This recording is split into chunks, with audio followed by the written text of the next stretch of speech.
You're listening to BQN. Assimilate the audio.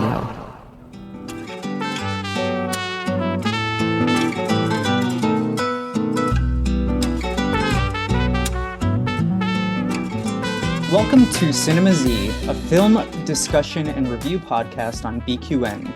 We're here to showcase the films you probably missed, but should definitely check out. From independent and obscure to art house and absurd, each episode will gather, perhaps cocktail in hand, to discuss it all.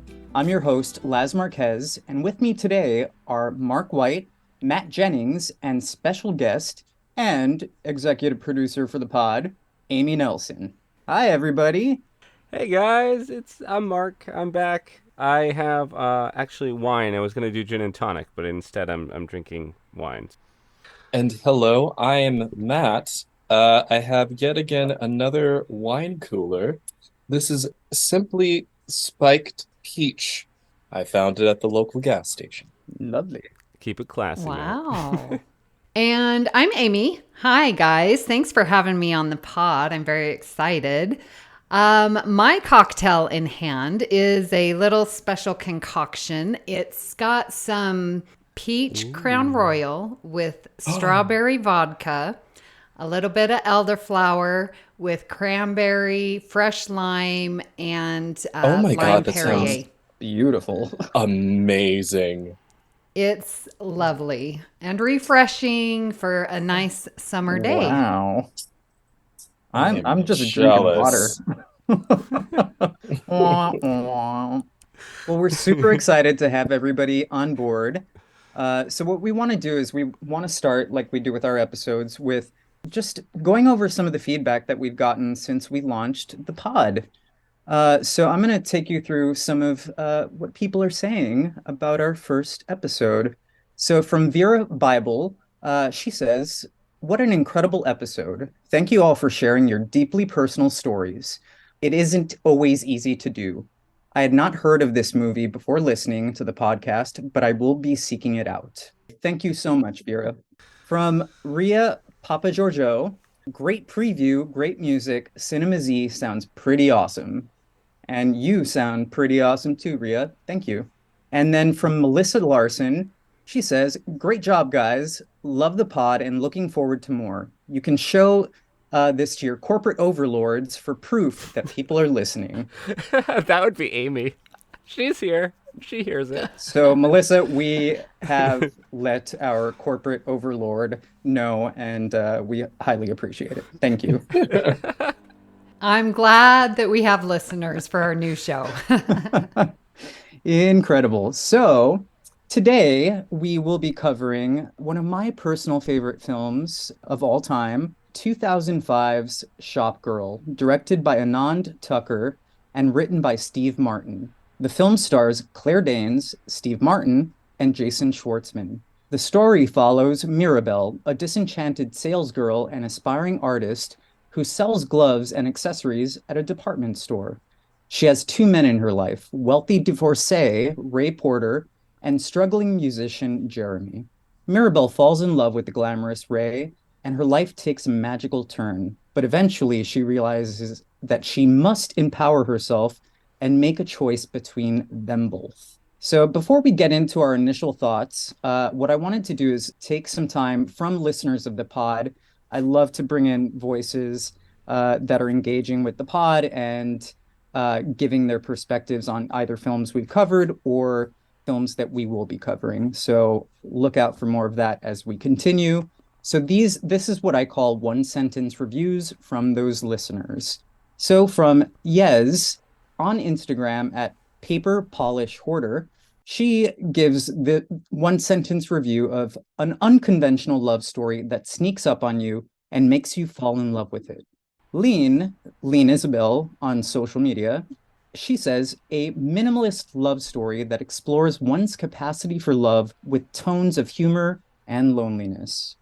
And then Desi at The Shy Trekkie on social media says, "An incredibly moving novella filled with heart, subtle moments of sweetness, and ultimately a loving reminder about recognizing one's own worth." So with that, I'd love to open it up before I go on my rant to the rest of you and see what you thought about this film. Do you want to start, Mark? Uh, do you want me to start? Okay, we'll see. So, I feel like the film feels very earnest, and I'm not sure that Anand Tucker was a good choice as the director. Uh, Conceptually, the idea of the film works for me. The cast is phenomenal. Having Steve Martin pull double duty as narrator and Ray, I actually don't think worked. I got creepy stalker vibes from Ray from the first moment he was on screen, and I couldn't really shake it. So having him narrate the whole thing as well made me as a viewer feel like I was in on the uncomfortable situation. And he was driving the car, and the doors and windows were locked, and I couldn't get out of the car. So Oh my. that is how I felt initially my first viewing. I don't know, maybe some viewing it with modern eyes. And it's not so much that he was older, it was the way he got her phone number and just sort of, he didn't know her story. And he's like, I'm just going to buy her presents. And it's like was walking into the store, saw her, and was like, I want to buy that. And he wasn't talking about the glove. Mm-hmm. And Mm-hmm. I have a lot of problems with that. So that was my initial reaction. Sorry. I know you love it. Sorry. You don't have to be sorry. I think the great thing about this pod is we are able to express our different perspectives, and there's a lot to unpack there as we discuss the film in more depth. So I will go next.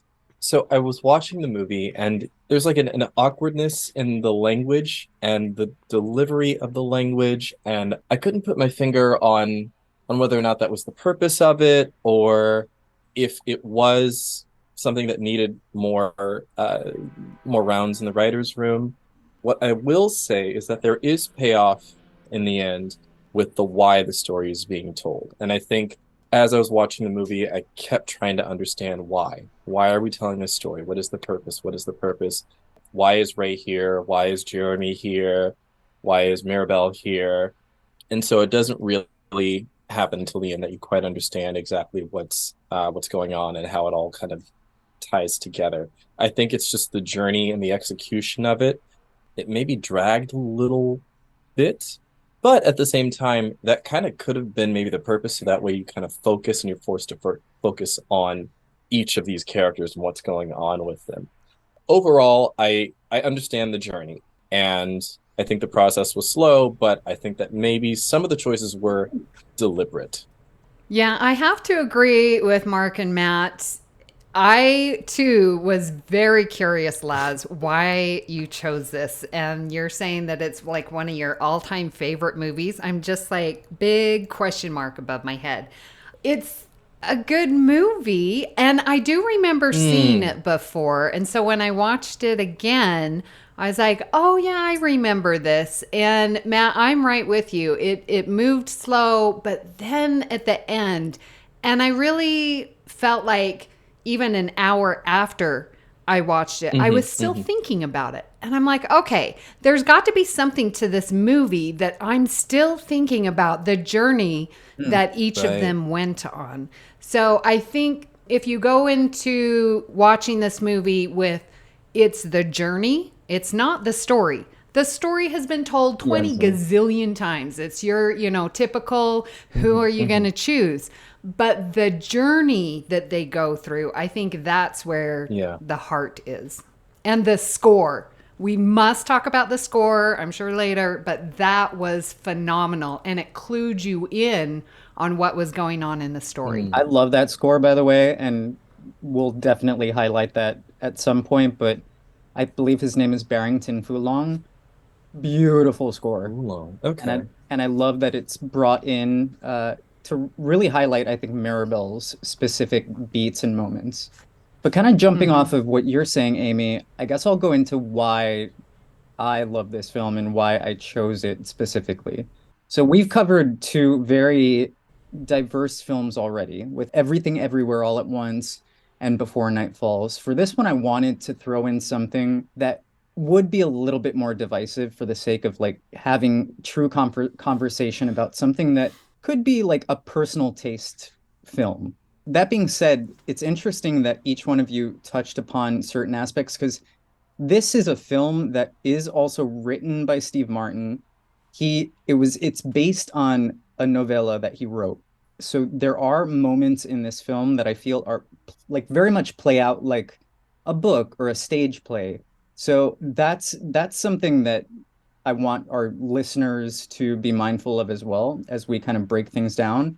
But I remember seeing this Hmm. film for the first time in my early 20s, and I'm not like a rom-com guy. I don't like many like romantic things. I like my scary movies and my, sci-fi and superhero stuff and like things with a lot of like social commentary. So this was a movie that I was like, ugh, I'm gonna hate this. And I can't remember who had me watch it, but I felt like incredibly seen as a person after watching it. Because I had the same reaction you did, Amy, where it stuck with me after watching the film. And that's what kind of made it special. Because as a young gay man, dating was like always a huge nightmare for me. I was always looking like with big old romantic goggles on for like love and connection. And maybe it was like just the early, years of like the 90s gay scene and whatnot, but Yeah. and like living in New York, but that wasn't really the way things played out. I think people were exploring themselves more and really having fun with their, sexuality and being very sex positive, Hmm. where I was like, where's love? I just want to have kids and get married and have this like Yeah. romantic idea. Mm-hmm. So, I remember for like years I just wasn't meeting anyone who understood me or wanted to go Hmm. like deeper than just kind of like that surface level stuff and physical gratification. So when I saw this film, I immediately was like, oh my God, I'm Maribel Butterfield like to a T. Like I'm this, optimistic, sad, naive character who is displaced in a city where really my mind was like on art and finding connection and Hmm. just wanting somebody to highlight me, even in that opening narration where it's like all she wants is for like the universe to just bring her counterpart and highlight her as a result. Mm-hmm. So maybe it's because I have way too many feelings, but Claire Danes sold me on this movie and I adore it for those reasons. I Hmm. cried for like a whole hour after watching it the first time. Yeah, I think her character, like she's very naive and like you, Laz, like has this idea of this is what I want, Hmm. but I don't know how to get it. So she's like reserved. She's conservative, yet she does this amazing art and creative. And like when she Uh-huh. disrobed and laid naked on that bed for Ray, I was like, oh my gosh, that's so out of character. But yet it is what Hmm. she wanted to do. And she owned it. I thought that was a great, empowering move for her and unexpected because she is the, stay between the lines type of character. Yeah, without a doubt.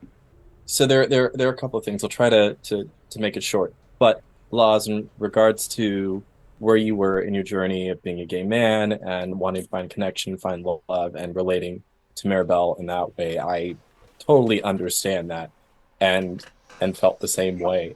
I think that Maribel has to have an end of innocence Mm. in order to make it to where she gets to at the end. And Amy, even her, disrobing and laying on the bed, I think that's one of those moments where there's this end to innocence. And I think we have another one, obviously, regarding how Ray treats her and how that, I want to call it a situationship. Yeah, yeah, I don't quite think that's in my opinion. yeah. Um, I don't think that's a relationship. I think that's a situationship. He's saying to her, I think it's the morning after they first had sex, and he says to her, "Hey, I'm not looking for anything serious. I want to keep my options open." She takes it in, but she doesn't really register Yep. it. She still has those rose tinted glasses that she's seeing through. And her heart being broken, I think, is the necessary end to innocence so she can grow. That scene, I think that that pivots her realization of what you're talking about is where Ray's talking to his therapist and she's talking to her friend. And they're two completely different stories. Oh, yeah. I told her that, there's nothing more. It's just when I'm here, I want to see her. And she's like, oh, he's going to cut back on traveling and stay here with me. And it's just like, oh my gosh, no. And the therapist is like, and you're sure she understands? Oh yeah, she understands. Cut to her telling her this, this fairy tale that she wants to have happen. And at that moment, that's where she decides to put her worth, because she didn't know her worth before then, right? Because she was just going along. And so it's like, it's just that tiny bit. I think that's where the film pivots and is like, okay, she starts being more artistic. She's painting or the charcoaling, whatever more. Yeah. And she's like improving herself, along with Ray, but he's not improving himself.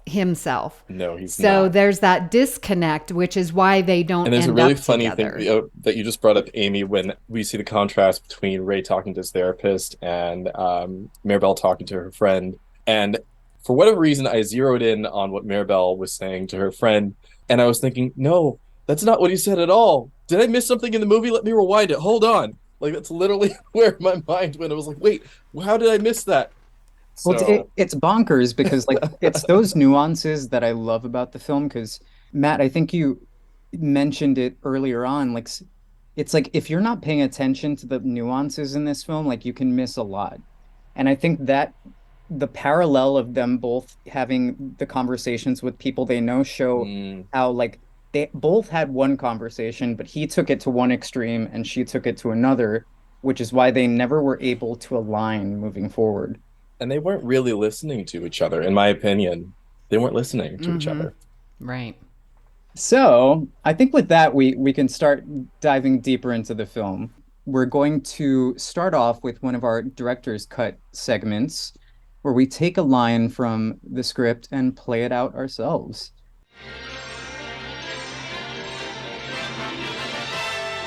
And now we're pleased to bring you our feature presentation. I kind of feel like, based on what we've heard, that Mark might want to play Jeremy.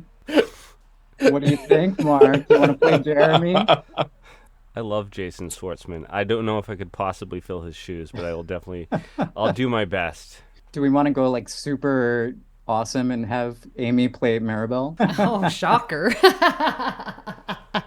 Action. Are we going in? Go in? Oh, no. I thought we'd just look at it. So we would just sit here then? Yeah, or walk around. This place is called City Walk. It got 8 out of 10 in my date book. It's called City Go See a Movie. Tickets are like $10, so. Cut. So I think that kind of encapsulates a bit of where Jeremy is when we first find him. Oh, so awkward. So awkward. I was with Maribel and on this date, and I'm like, oh my gosh, this has got to be the worst date ever. And there's something to this, Lars, that you had said regarding this being like a play. And there's something about this, I don't know, the language, the flatness of the language, but I think it's purposeful flatness.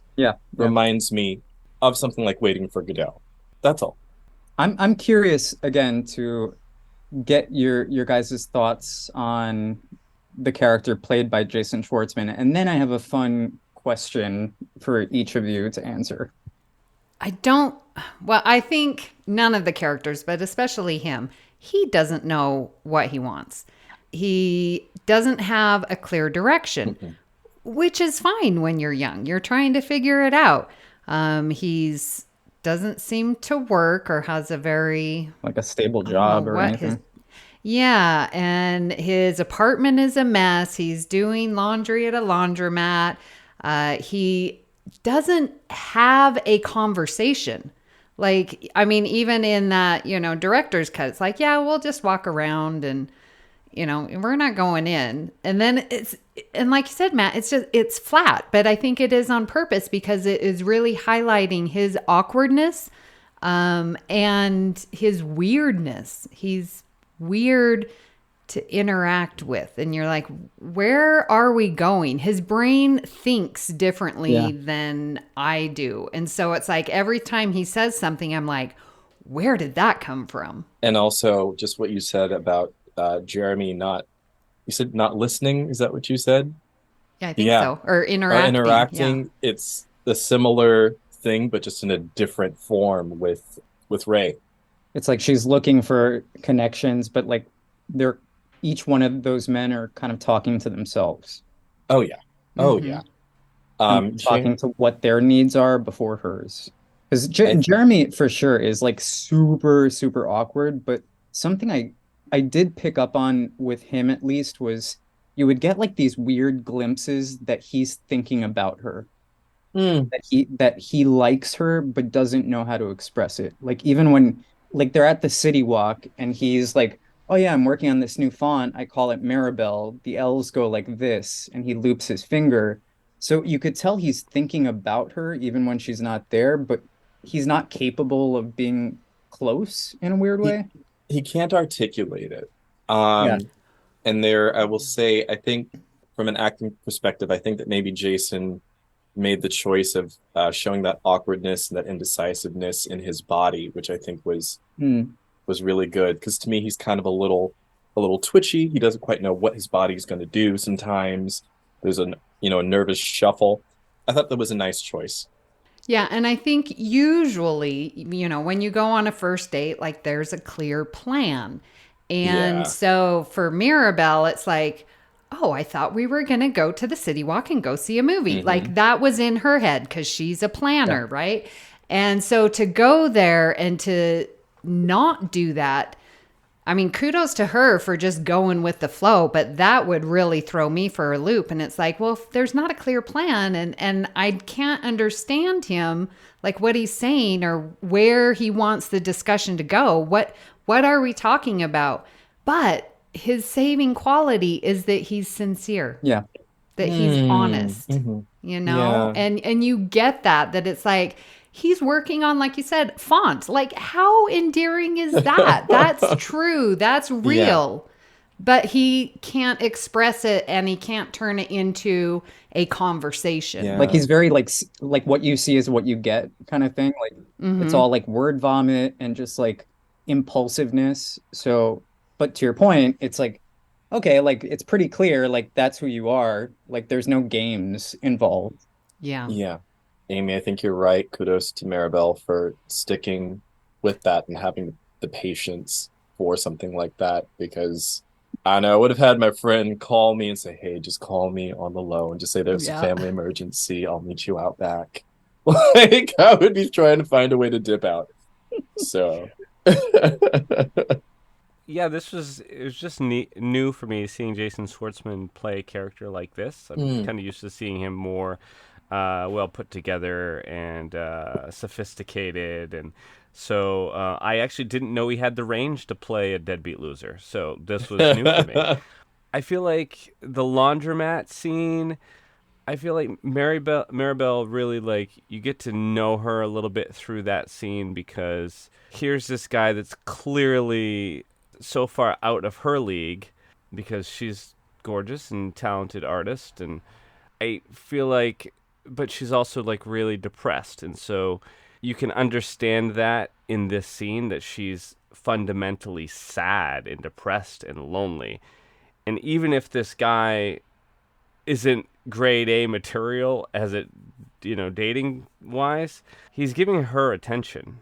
And if you've ever been lonely or depressed, I think something that I don't know, I could relate to is feeling a lack of self-worth or self-confidence, feeling gross when you look in the mirror, when other people might not see that. Other people might see you in a different way.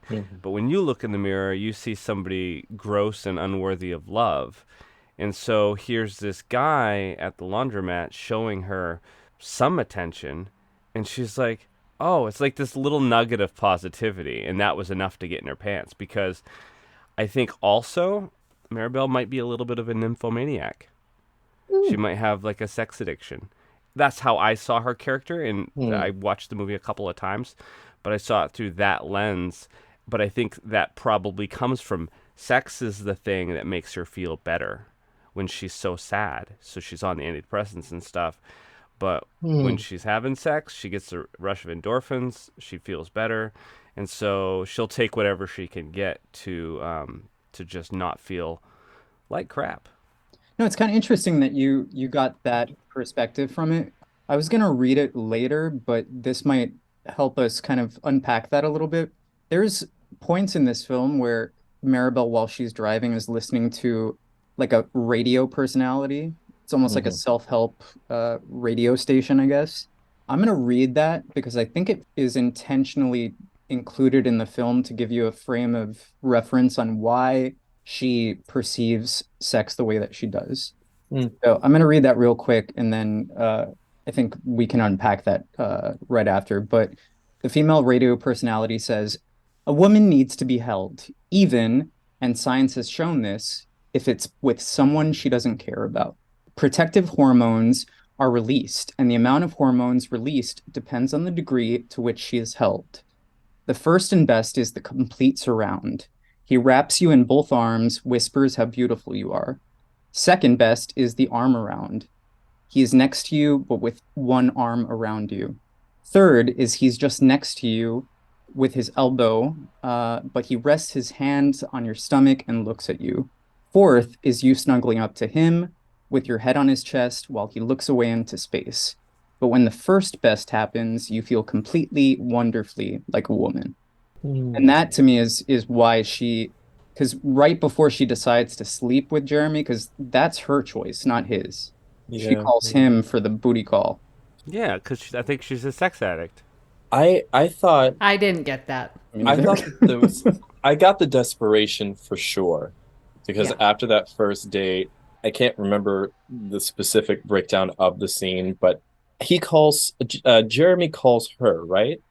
That whole thing was awkward too. He called, but then the phone was off. She called first and started screaming into the phone because he had knocked the phone off the hook. Right. Yeah. And then he was about to call her. So it was like the two ships passing. Yeah. They finally had a conversation, and then she asked him to come over, and I was like, no, what? No. But again, it's that desperation, it's that need, and you go after whatever. Sometimes you go after whatever is accessible. You guys don't think that if there's a man in your bedroom that's saying, I'm going to put a sandwich bag around my junk and have sex with you, and you're like, well, let's go see if you can find a condom. Like, you're still going to sleep with that guy, even if he recommended a sandwich bag? Like, I mean, how cute is he? That is the question. He's greasy. He hasn't showered in days. Probably smells like BO. Doesn't own any deodorant. We've all met this guy. Listen, and I don't want it to come across in this podcast, please, that I'm shaming anybody that has that type of addiction. I'm trying to align this character with how I see her. Yeah. And I think that all addictions are, it's sad because it's all consuming, and you have to try to help these people and not belittle their situation. And a lot of people write off sex addiction as though it's like, that's not a real addiction because it's fun. Everybody likes sex. I just don't want that to come across anyway. Right. That I'm, using that as some sort of punching down on it. No, I feel like that's an aspect of the character that I'm seeing. Okay, I see her differently. I just see her. Am I really going to say this? I had an experience similar to this. Irish Spring guy is what I call him. Okay. The tea. Yes. Spill the tea. It was so terrible. And just a typical this Maribel date. It was awkward. Online, and I had like these, a free a gift card to a restaurant. So met him at the restaurant. We had dinner, and then he invited me back. And why did I go back? because I was horny. I wanted sex. I'm not a sex addict. I just wanted it. And I thought, well, here's a guy. So yeah, I'm going to go. And then went back to his place. Oh, you guys, this is not my finest hour. No judging. Mattress on the floor. This type of guy. This is a Jeremy type of guy. We love a good mattress on the floor.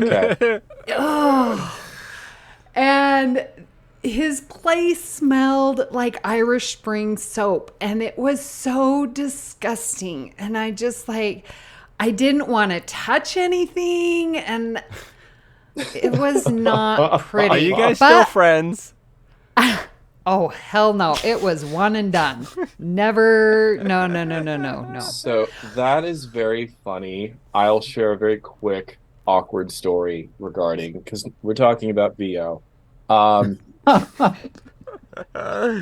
It'll be very short. Long story short, I went to this gay bar and I was talking to this guy and we bar hop to another place and we start dancing. And I'm sweating.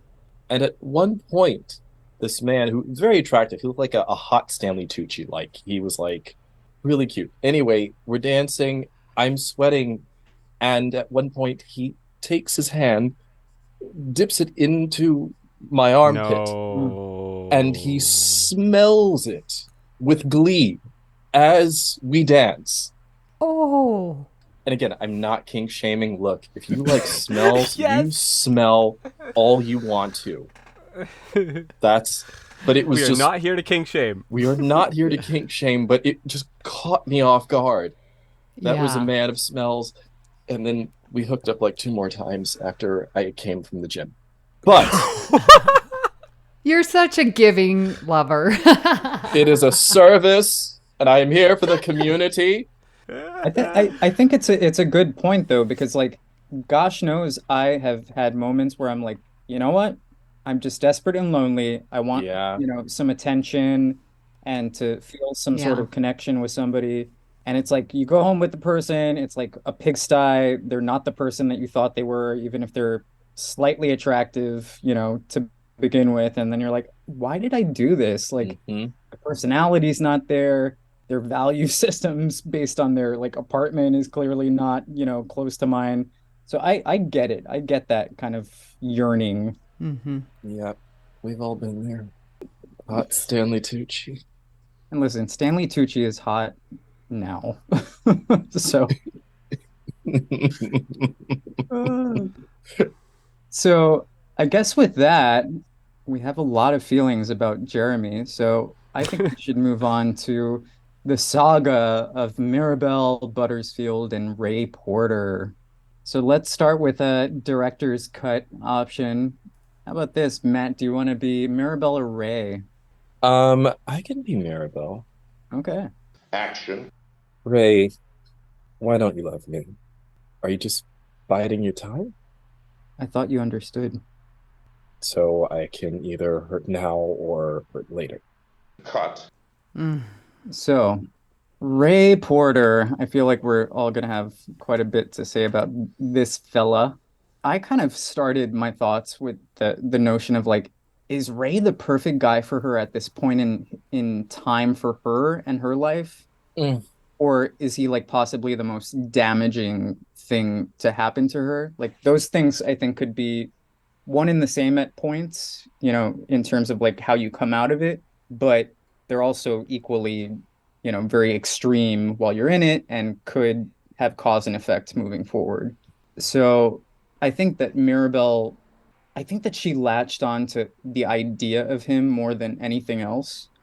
I think because of his maturity, he was able to kind of play the part that she was trying to fill in, like we were saying before, of like that romance of like, he did all the right things. He like asked her out on, a date properly. He took her out to a restaurant. He bought her gifts. Like, those are things that I think when you're more mature, you're like, oh, no, like red flag, red flag, red flag. But I think for her at that moment, she saw it as adoration, whereas for him, it was just courting and like whatnot, It was like it was on the list and it checked off the list. Yeah. And I think sometimes if you're not careful, in relationships. I mean, this is a situationship, but if the person is checking off the boxes on the list, that's kind of where you stop and you don't look at anything else. Because externally, oh, well, this is good, they did this, they did this, they did this.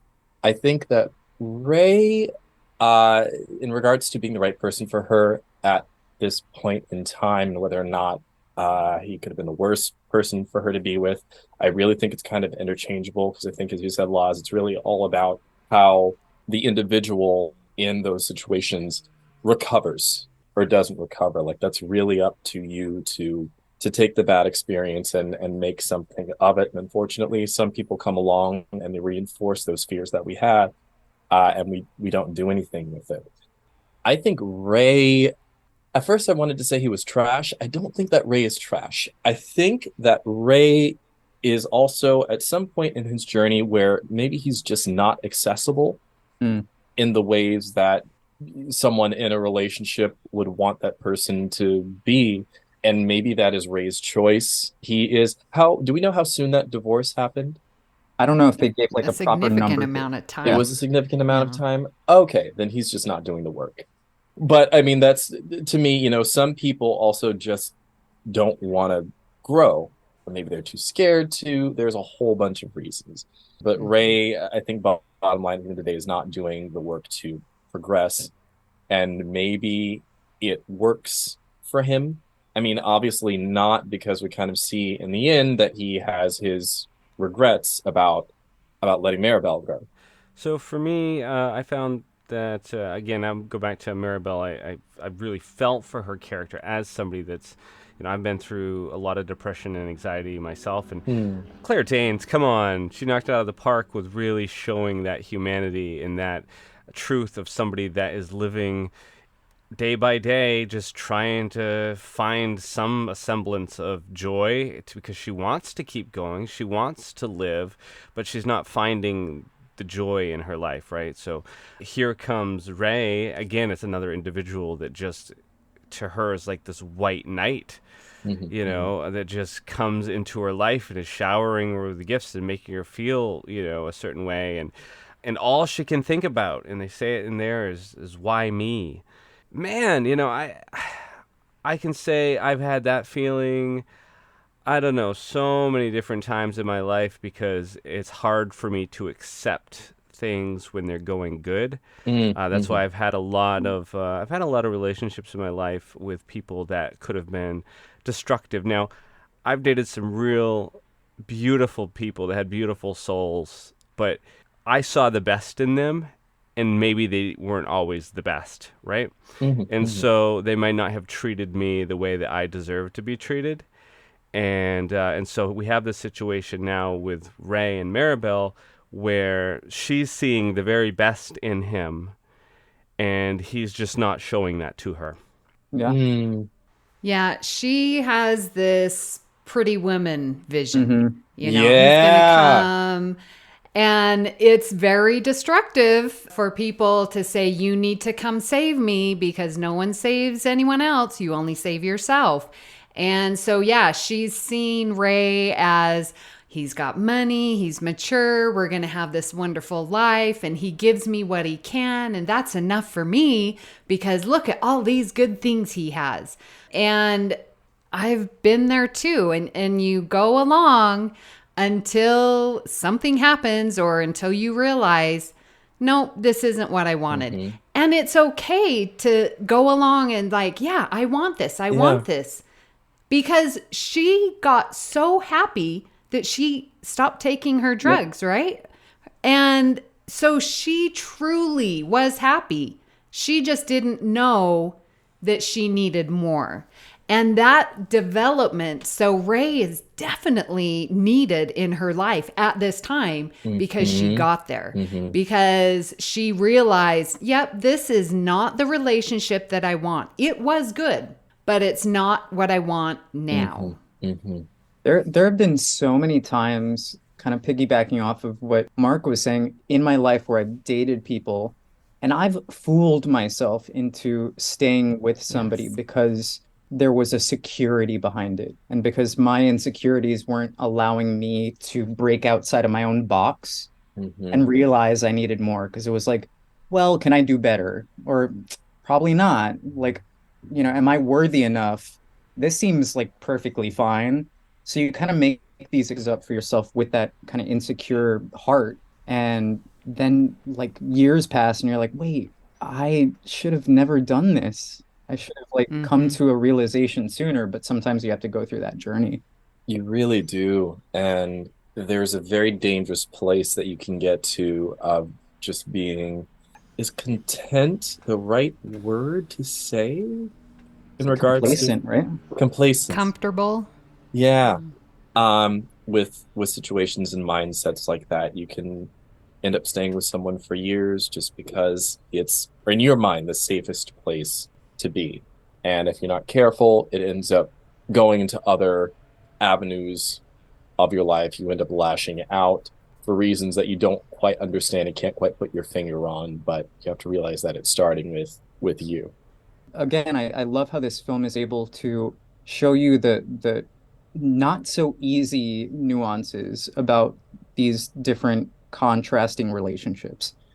Because, on one end, I've been in like that complacent, comfortable relationship, but then after growth, I find that I go and I swing to the complete opposite end where I'm like, I'm independent. I can't be with anybody unless they accept only me and me as who I am. And then it becomes like another blocker, because then you're like full tilt crazy mode where you're like, nope, nobody will ever be able to understand me like me.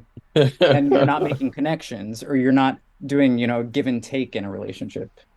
My acting teacher used to say that sometimes in terms of like your physicality, we would deal with these physical exercises where we'd like open our bodies up really big, then we would go with our impulse, then we get really small, and then he would say sometimes you need to have a healthy contraction and go small, because sometimes you just have to protect yourself. And at that point in your journey, maybe that's just where you are, and that's okay. I think rarely are you ever balanced. I always like to say, we're all work in progress, like for our entire life. Oh yeah. Oh, absolutely. Like nobody ever stops like growing and whatnot. And even I think Ray has like glimpses where you think he's gonna grow and he just stops. Like I think when Maribel has her depressive episode, you start to see that he cares enough to like reach out and take her to the doctor and do, certain things that are not just trivial, or just like, okay, I'm gonna buy you like a pretty dress that you can wear before we, get physical. It's like he's like, no, I'm gonna be over there, like we're gonna, get you some help. But then it's like immediately after, it's all out the window. It's like he is self-sabotaging himself and Maribel at the same time. I think this would be a good place to talk about the rebirth of Maribel and the rebirth of Jeremy, effectively. So for our director's cut option for this point in time, I will just go ahead and play Ray as the narrator. Action. As Ray Porter watches Maribel walk away, he feels a loss. How is it possible, he thinks, to miss a woman who he kept at a distance so that when she was gone, he would not miss her? Only then does he realize that wanting part of her and not all of her had hurt them both, and how he cannot justify his actions except that, well, it was life. Cut. That is such a beautiful sentiment. It's exactly what happens. And that narration totally draws back, because I think it's saying, or it's around the same time where the movie ends with Jeremy and Maribel lying in bed with both his arms around her. And it just goes back to, what you read before of what is that true feeling of comfort and love and being protected. Those hormones are being released. And when you hear that and you see Ray's face as she's walking away and embraces Jeremy in that kiss, that it wasn't even a passionate, but it was a true kiss. And you see Ray look at that and you're like, dude, you could have had that, but you were keeping her at odds. And it's a fear I think we all have, it's that risk of what if I show her my real self and she leaves me, you know? And Ray battles that his entire life and hasn't overcome that. Nope. And in this situation, we get to see Jeremy and Mirabelle overcome it. And I think with Jeremy's story, like his band, the guitar or the singer, you know, in the band was like, all right, you're going to get all these self-help relationship, you know, CDs because we're going on tour. We've got all these hours. You're going to listen to this.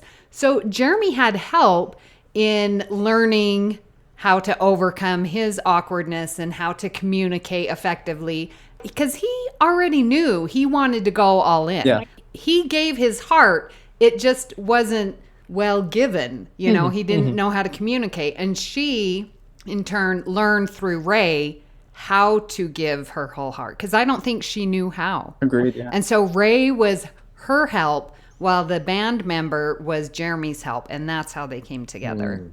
I think it's so interesting, the parallel of the first date between Mirabelle and Jeremy, and then that second one where he's like all put together. He's like, Yeah. I've been here before and I sat right here and I got my heart broken. He's like, so I'm gonna kiss you. And you know, he's still him, but he's able to Yeah. communicate and he's able to show Yes. tenderness to her. It's so adorable. And what I like is that even though he's made this journey, it could just be part of Jason's performance. He is clearly still not comfortable. He's still very much figuring it out, but you can see him trying and doing the work. And there's something attractive about someone that is trying. And I enjoyed that. I enjoyed that it wasn't everything was tied up in a nice bow. Yeah. It was still messy, and I appreciated that. What about you, Mark? When it got to this point, I actually felt like Jeremy's character was more realistic. I really felt he was pretty unbelievable at the start of the film, but by the time we get to this point, I was like, oh, he could be somebody that I know. Like he made a lot more sense for me, so I liked his character better. But I couldn't bring myself to believe that he would ever end up with Claire Danes, no matter how much makeup he put on or how many nice suits. So yeah, I think. Why is that, Mark? I think that they would work really well as BFFs. Like when they show up at the art gallery, they were like the bestest of chums. And they were there to see other people and whatever, but they were hanging out. And I was like, yeah, like this makes sense to me. Like I get this.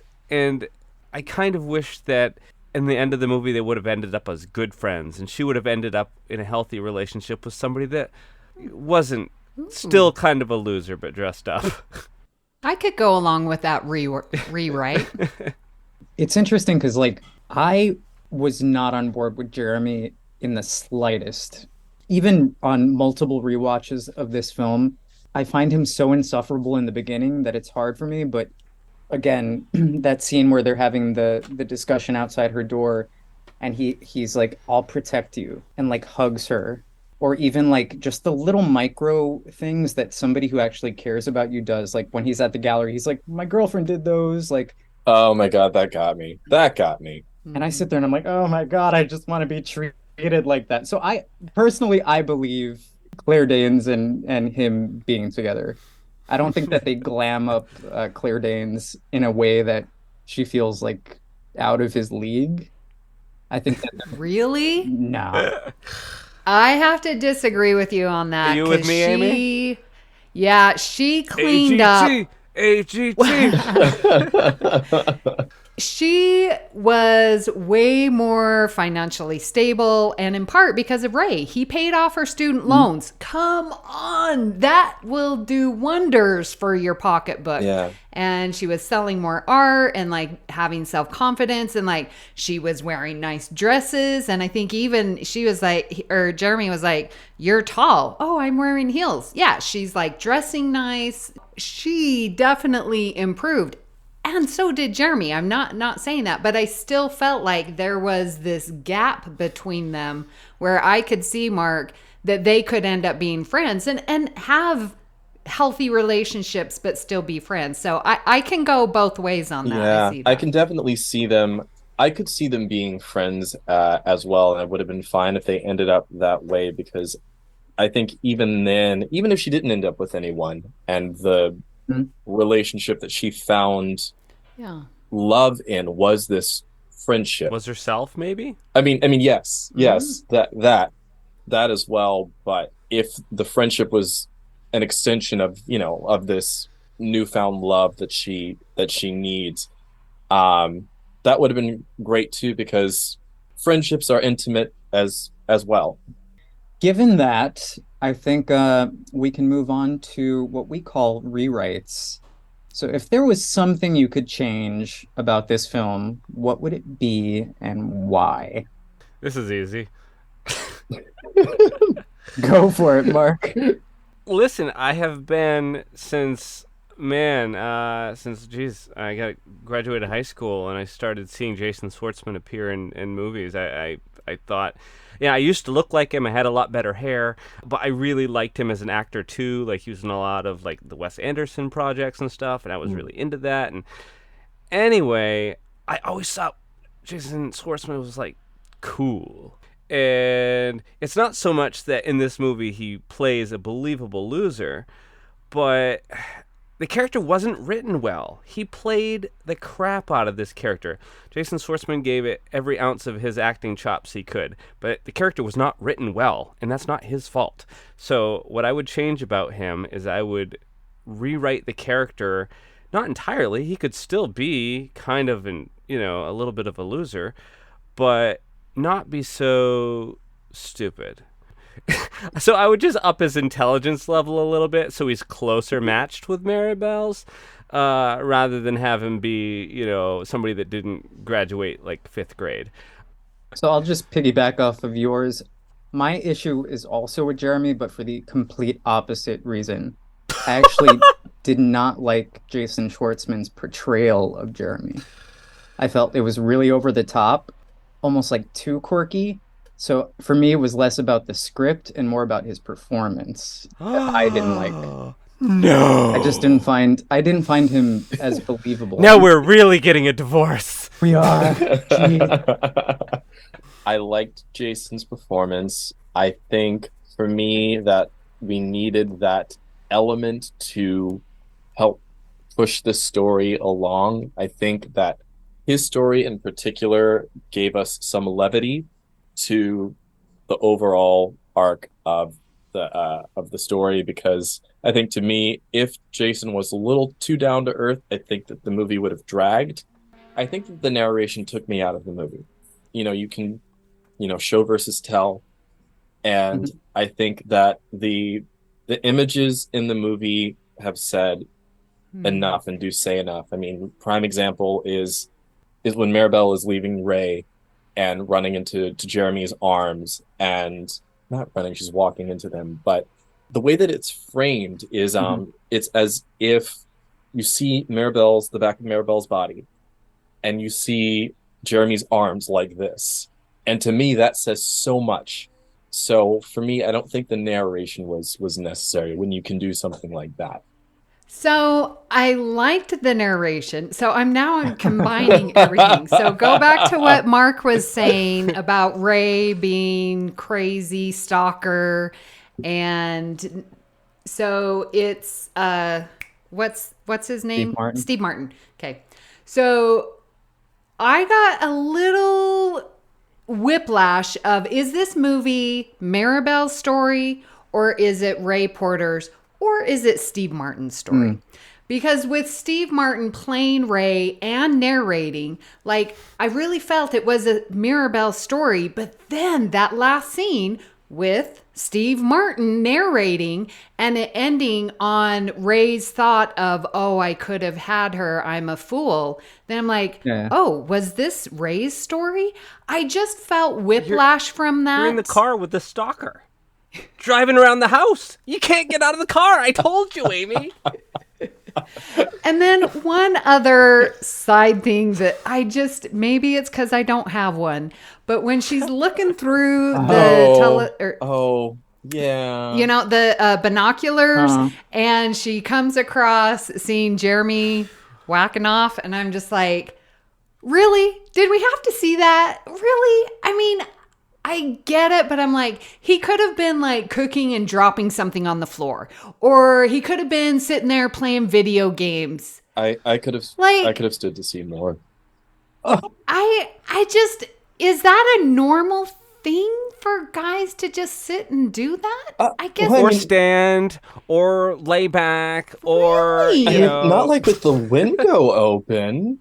Oh, can I This tell a is new story real information. quick? I know we're Yes. pressed for time, but I have to tell a story. I got a knock on the door from a landlord when I lived in Seattle, and it was the strangest knock on the door. And he said, "Hey, have you noticed anything weird out your window?" And I said, "I haven't.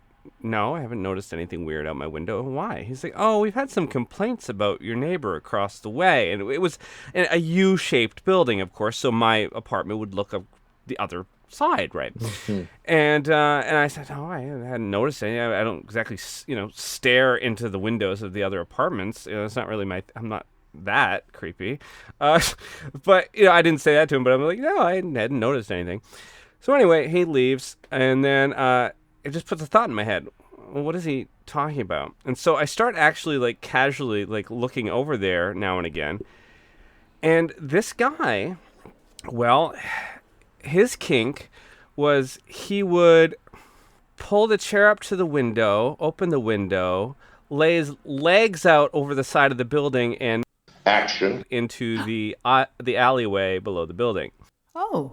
And yeah, and so he did that a few times, and also I saw him multiple occasions. He dropped his pants and then would bend over and show his Ham sandwich. Ew. so anyway, the next time that my landlord came, knocked at my door, it was like, "Mark, hey, just checking in. Have you noticed anything with the across the hall? That next building. Have you noticed anything peculiar? Because we're still getting complaints." I definitely said, "No, sir, I haven't seen a thing." That's a choice. That's a choice. Wow. I'm not here to kink shame. No, we are not here to kink shame. It's just if you are going to do that, I don't know. Put a towel down in the alleyway. He could have hit a stray cat. You could have. That cat would have never seen again. Oh, men. Exactly. Honestly, yeah. What do you do with those things? My goodness. As much as we can, Amy. As This much is as why we it was can. really important, Amy, for me to have a female perspective for this episode. So thank Yeah, you. it just wasn't relatable to me. Oy vey. So on that, let's move into standouts for this film. I'll go first. Claire Danes is my MVP for this film. I've always gravitated towards her. I think she's a wonderful actress. I think she always really commits to the roles that she's always been in, including one of my favorites, one of her first roles in My So-Called Life, because I'm a 90s baby. And I don't know what it is about her, and I know everyone joked about it while she was on Homeland, but she rips your heart out when she cries like nobody's business. It is so real, like just that point where you're like truly crying and you're having like that weird like breathing issue where you're like it's like just chef's kiss to Claire Danes and everything she does. For me, it's gonna be Jason. I just appreciated the awkwardness of that character from beginning to end. I think the character made a journey while still keeping that awkward quality. Again, showing that character has work to do, but is still doing that work. You can see the gears and all of the little mechanics inside.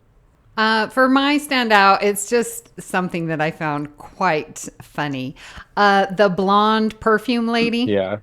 And she's like, "Oh, who, she tracks Ray. down where the dress."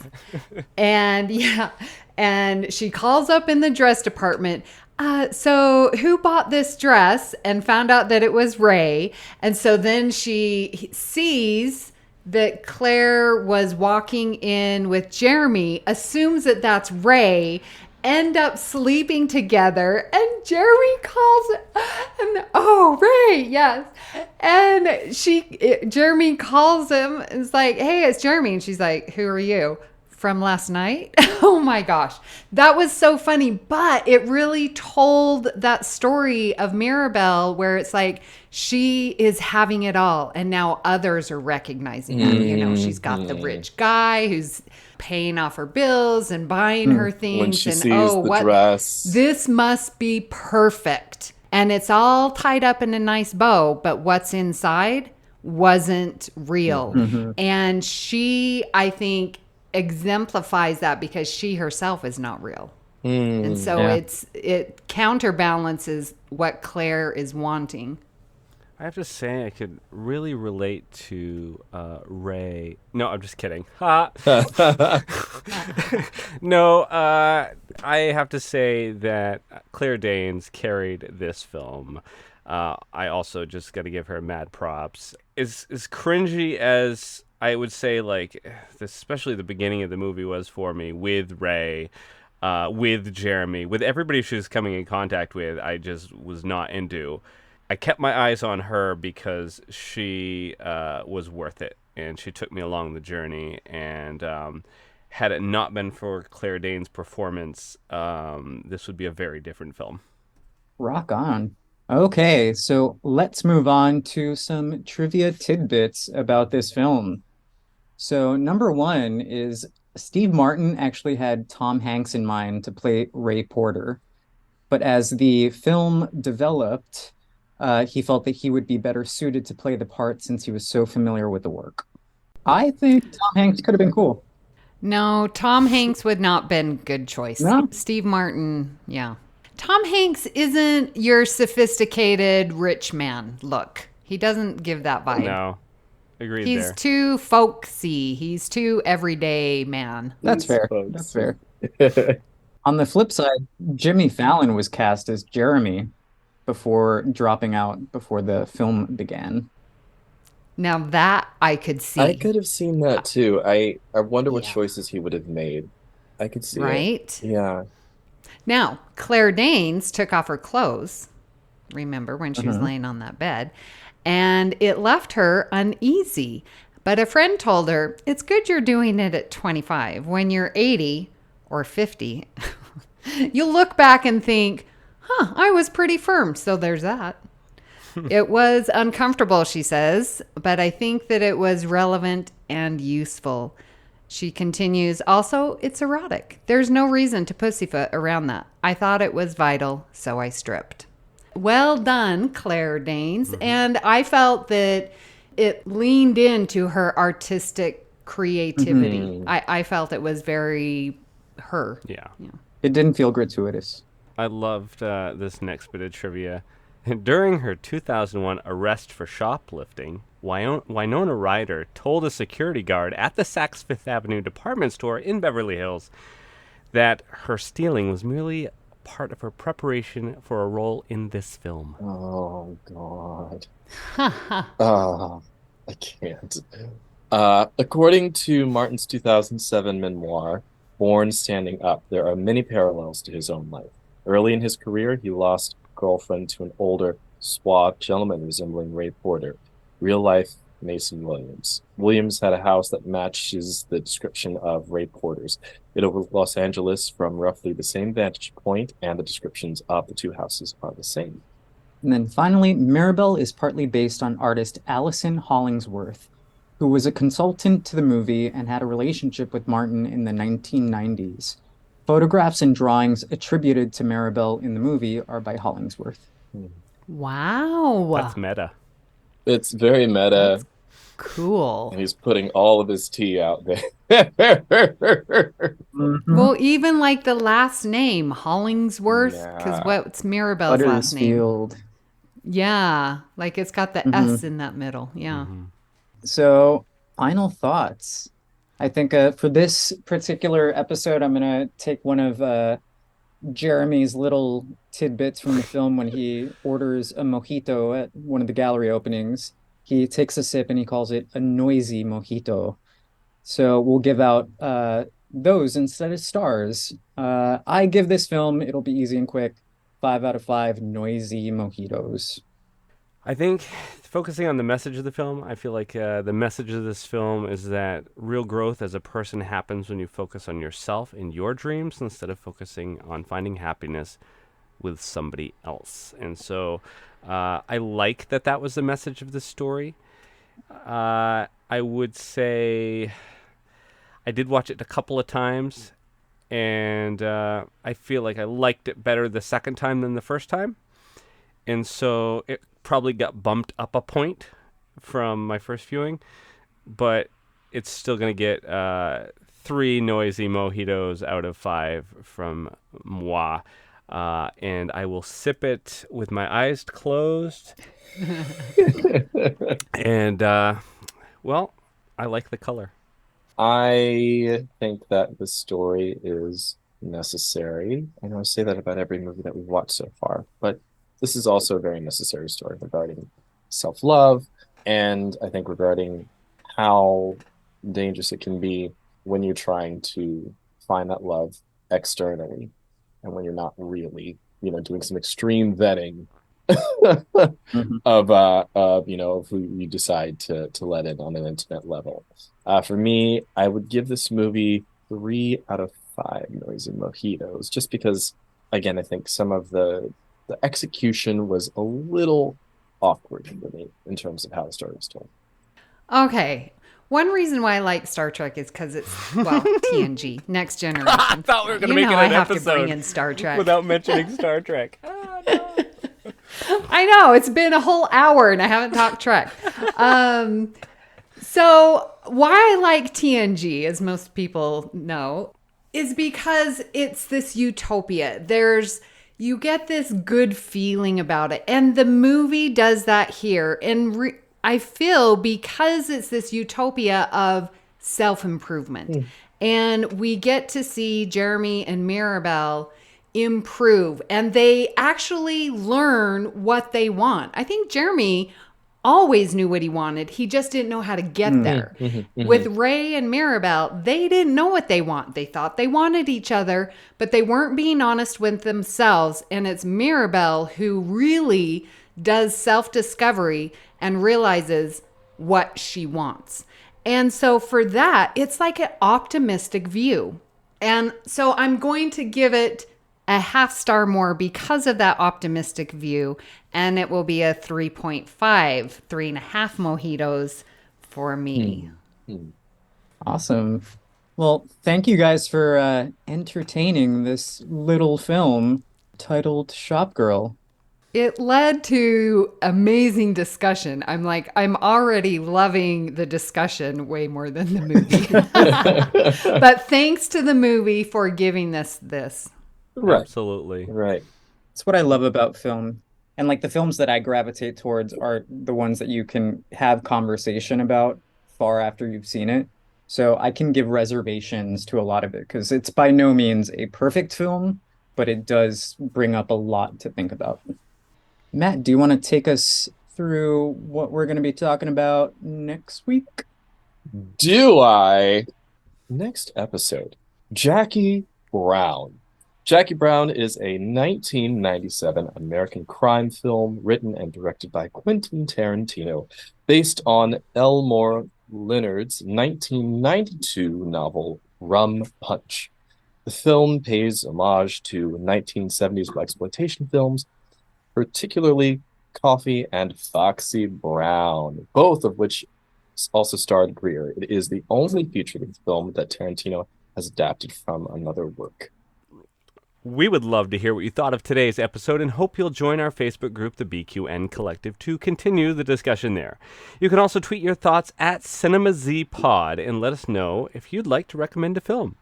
Please follow the network on Twitter and Instagram at BQN Podcasts. So, Mark, where can people find you when you're not stalking people at your local Saks Fifth Avenue? So it was just that one guy, and I only walked around the aisle twice. That's it. That's not stalking. Anyway, when I'm not doing that, People can find me on my other podcast, All Good Things, with Miss Amy Nelson. They can also find me in the BQN Collective Facebook group. You have to become a patron of the network on Patreon. I host the show It's Green, and you can find me on Twitter at MarkWhite207. And Matt, where can people find you when you're not sketching nudes of yourself? Well, if you want to see the real thing before the sketch, just go on Grindr. No, I'm joking. I'm not on Grindr anymore. You can find me on Instagram at 1701BLERD. And Amy, where can people find you when you are not doing hot yoga with Beverly Crusher and Deanna Troy? Oh, you must have seen the shirt I was wearing. Well, when I'm not doing that, you can find me here on the network where I am co-hosting, yes, All Good Things with Mark. I also co-host Galaxy Class and Union Federation. I am on Twitter at Miss Amy Nelson, but my favorite place, BQN Collective, right there on Facebook.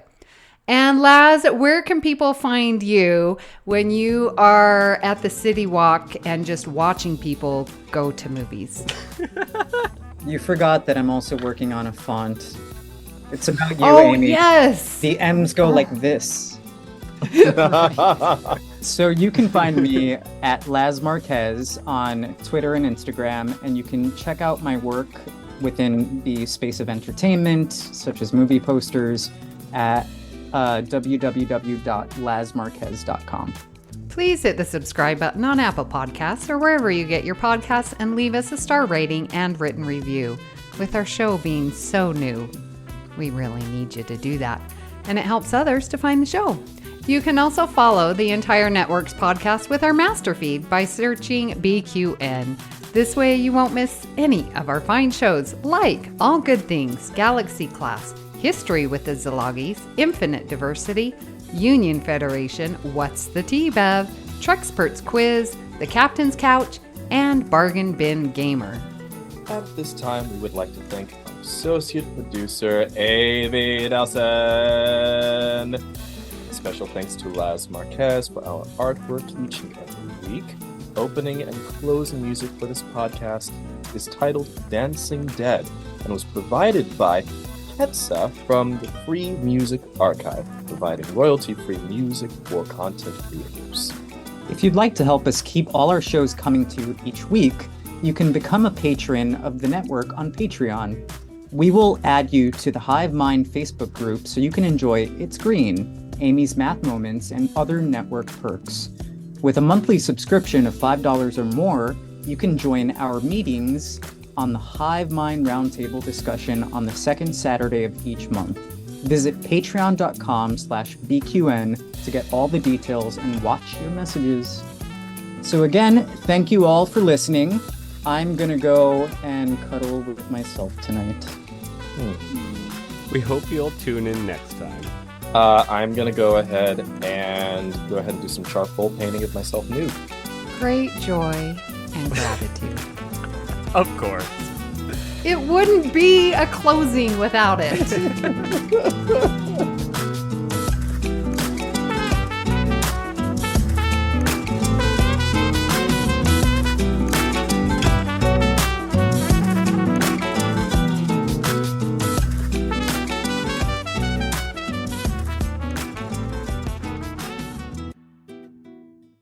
Well, you can find me. Do I not get a not do anything when I'm not? Oh, muffins. Gosh. I had one job. I'm just a guest. I guess one I don't job. get the full treatment.